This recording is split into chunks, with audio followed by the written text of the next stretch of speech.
شافعی رحمۃ اللہ تعالیٰ علیہ کے زمانے کا واقعہ ہے۔ ایک علاقے کا کوئی بادشاہ تھا۔ وہ اپنی بیوی کے ساتھ اپنے گھر میں تنہائی کے عالم میں تھا۔ شوہر خوش تھا مگر بیوی کسی وجہ سے اس سے ناراض تھی۔ اب شوہر اس کی بیوی سے جتنی پیار محبت کی باتیں کرتا، وہ بیوی اس سے اتنا چڑھتی اور اتنی ہی بدتمیزی کرتی۔ جب اس کے شوہر نے اس سے بہت زیادہ محبت کا اظہار کیا تو عورت کا دماغ اس وقت گرم تھا، یعنی وہ اس وقت بہت ہی گرم تھی۔ یہ بے وقوف عورت آگے سے کہنے لگی کہ او جہنمی، پیچھے ہٹ جا، مجھے ہاتھ مت لگانا۔ اب جب اس عورت نے اپنے شوہر کو جہنمی کہا تو آخر وہ بھی مرد تھا، اس کو غصہ آ گیا تو اس نے کہا، اچھا اگر میں جہنمی ہوں تو تجھے میری طرف سے طلاق۔ اب رات گزر گئی، صبح جب دونوں کا دماغ ٹھنڈا ہوا تو عورت کو بھی غلطی کا احساس ہوا کہ میں اپنے شوہر سے ناراض تھی مگر مجھے یہ الفاظ نہیں کہنا چاہیے تھے کہ جہنمی پیچھے ہٹ۔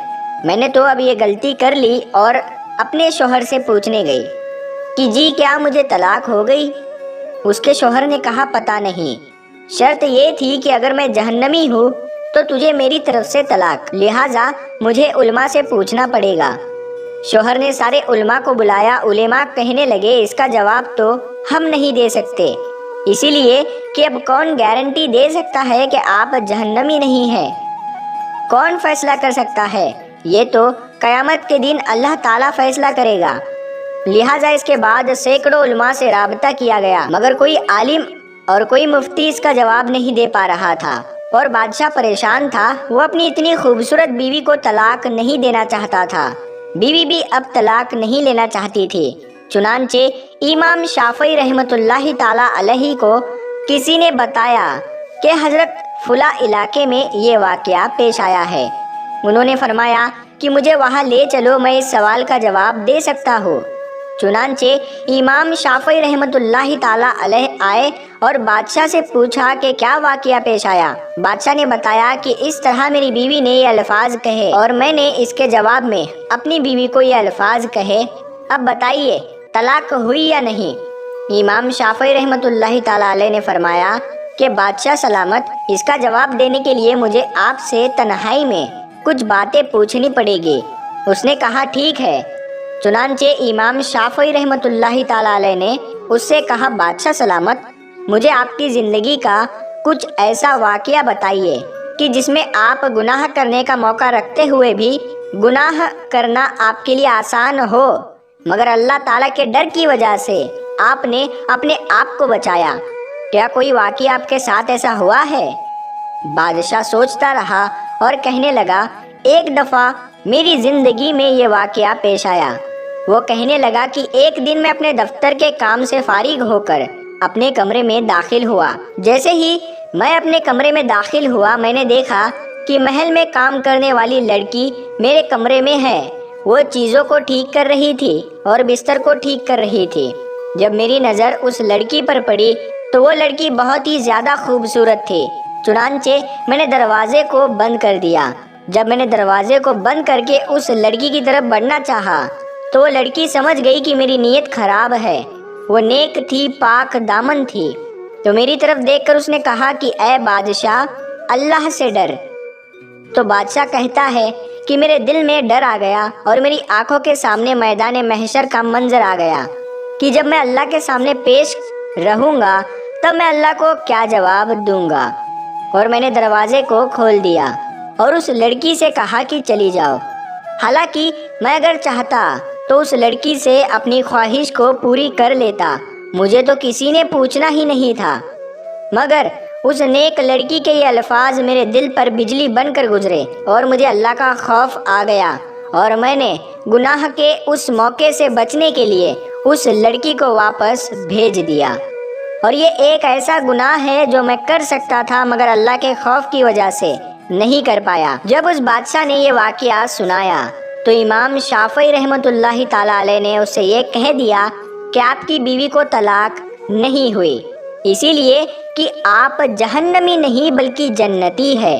جب انہوں نے یہ فتویٰ دیا تو سارے علماء بحث کرنے لگ گئے کہ آپ کیسے جنت کی بشارت دے سکتے ہیں، کہ آپ کہیں کہ یہ بندہ جنتی ہے، یہ بندہ جہنمی ہے۔ آپ کو یہ اختیار کس نے دیا ہے؟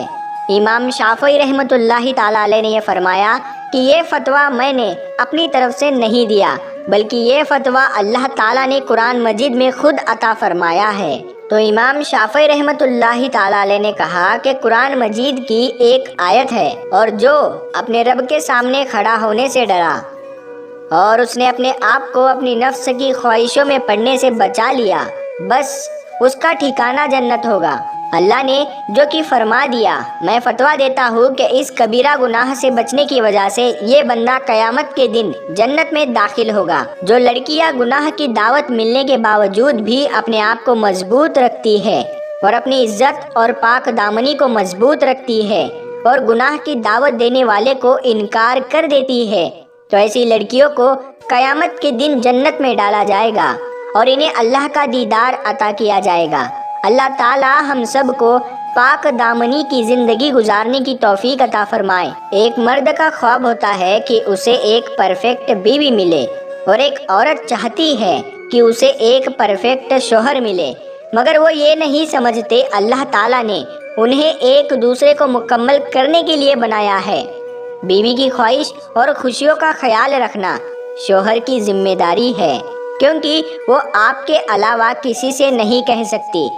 شوہر کا پیار، وقت، وجہ ہی بیوی کے لیے سب سے بہترین تحفہ ہے۔ اپنی بیوی کے خلاف کسی کو بات کرنے کا موقع نہ دو، کیونکہ باوقار شخص اپنی بیوی کے عزت و نفس کا خیال رکھتا ہے۔ میاں بیوی کے رشتے میں ہار جیت کا پہلو نہیں ہوتا، اس رشتے میں لڑائی کا نتیجہ نہیں نکالا کرتے، بلکہ بغیر نتیجے کے آپس میں صلح کر لینا اس رشتے کی خوبصورتی ہے۔ حضرت فرماتے ہیں کہ ایسی عورت سے شادی کرو جس عورت کی صورت پر غصے کی حالت میں آٹیا نہ آتے ہو اور ہر حال میں صابر اور شاکر ہو، وہ آپ کو دولت سے مالا مال کر دے گی۔ بہترین بیوی وہ ہے جو اپنے شوہر کی حیثیت کے مطابق خرچ کرے اور شوہر سے زیادہ چیزوں کی مانگ نہ کرے۔ عورت عجیب ہوتی ہے، بے حد عجیب۔ اسے فتح ہونے کا شوق ہوتا ہے، چاہے وہ اس کا اظہار کرے یا نہ کرے، مگر اس کا یہ ایک شوق ہوتا ہے کہ اسے کوئی ایک حد تک چاہے، اپنا عادی بنا لے، وہ اس کے بغیر سانس نہ لے پائے۔ جو چیز تم سے لے لی گئی ہے، ایک وقت ایسا بھی آئے گا کہ اس کی یاد تمہارے ذہن و دماغ سے مٹا دی جائے گی، اور عنقریب اللہ تعالیٰ تمہیں وہ چیز عطا کرے گا جس کی تمہیں توقع بھی نہ تھی۔ ہر چیز اللہ تعالیٰ کے اختیار میں ہے، اس کا بھروسہ رکھو اور آسمان کی طرف دیکھ کر مسکراتے رہو، کبھی بھی خود کو بے سہارا نہیں سمجھو گے۔ پیارے دوستو، امید کرتے ہیں آپ کو آج کا یہ ویڈیو پسند آیا ہوگا۔ اگر آپ کو یہ ویڈیو پسند آیا ہے تو ہر بار کی طرح اس ویڈیو کو لائک کر کے ثواب کی نیت سے ہی اس ویڈیو کو شیئر کر دیجئے، اور ابھی